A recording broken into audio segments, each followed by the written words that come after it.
কৃষিক্ষেত্রে উন্নতি ও কৃষকদের কল্যাণে পানিসাগর কৃষি বিজ্ঞান কেন্দ্রের উদ্যোগে বৃহস্পতিবার থেকে আগামী 12ই ফেব্রুয়ারি পর্যন্ত গোটা উত্তর জেলা জুড়ে পালন করা হবে কৃষি স্বর্ণ সমৃদ্ধি সপ্তাহ।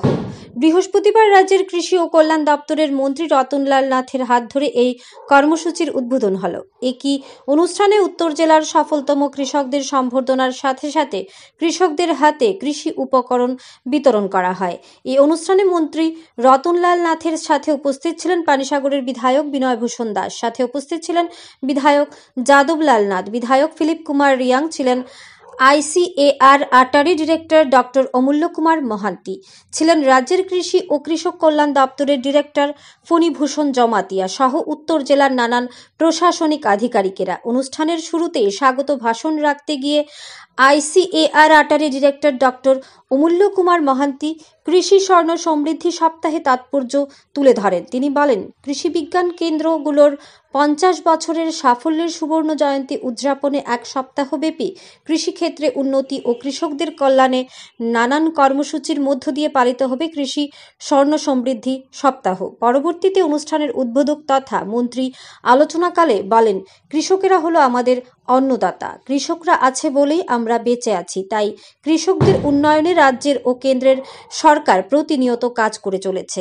তিনি আরও বলেন, এই দিনে মঞ্চে উত্তর জেলার বিভিন্ন প্রান্তের 5 জন প্রগতিশীল কৃষকদের তাদের সাফল্যের নিরিখে সম্বর্ধিত করা হয়। এছাড়াও বহু কৃষককে ধানের বীজ, বিভিন্ন শাকসবজির বীজ, চারাগাছ, করকনাথ, মুরগছানা সহ নানান কৃষি সামগ্রী বিতরণ করা হয়। গোটা অনুষ্ঠানকে ঘিরে কৃষকদের মধ্যে বেশ উৎসাহ লক্ষ্য করা যায়। ধর্মনগর থেকে নিজস্ব প্রতিনিধির রিপোর্ট, আরই ধর্মনগর। না ছিল না।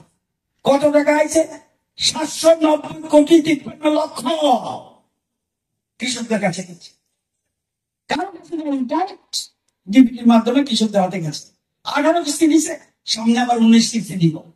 18 কিস্তির মধ্যে এ পর্যন্ত যারা টাকা পাইছে, আপনাদের উত্তর ত্রিপুরা কজন পাইছে? উত্তর ত্রিপুরা পাইছে 49,934 জন।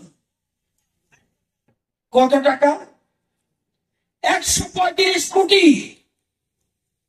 চিন্তা করতে পারেন, কৃষকদের কাছে ডাইরেক্ট 135 কোটি 65 লক্ষ 30 হাজার টাকা কৃষকদের অ্যাকাউন্টে চলে গেছে। তো 59 কোটিতে 16,799 জন পাইছে 48 কোটি 12 লক্ষ 34 হাজার। প্রত্যেক জায়গায় কৃষকদের আয় বাড়ানোর জন্য আগে আপনারা জানেন ধান বেচছেন নি, এবার সরকারের কাছে আগে আসেননি, কেন আসেন না? গত সরকার আসেন,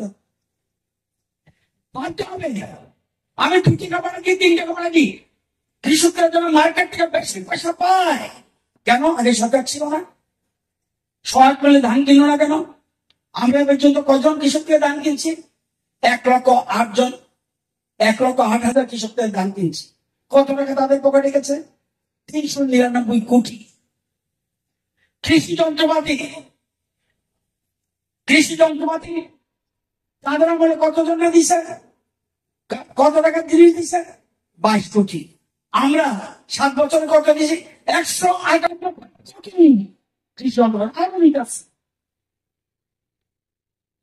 কৃষি মার্কেট মোট চাষিরা বাজার করছে কত গেছে? 168 কোটি। এমন কোন MLA আসেনি হাত তুলে কইতে পারবো যে আমি একটা মার্কেট পাইছি না? প্রত্যেক বিধানসভা কেন মার্কেট,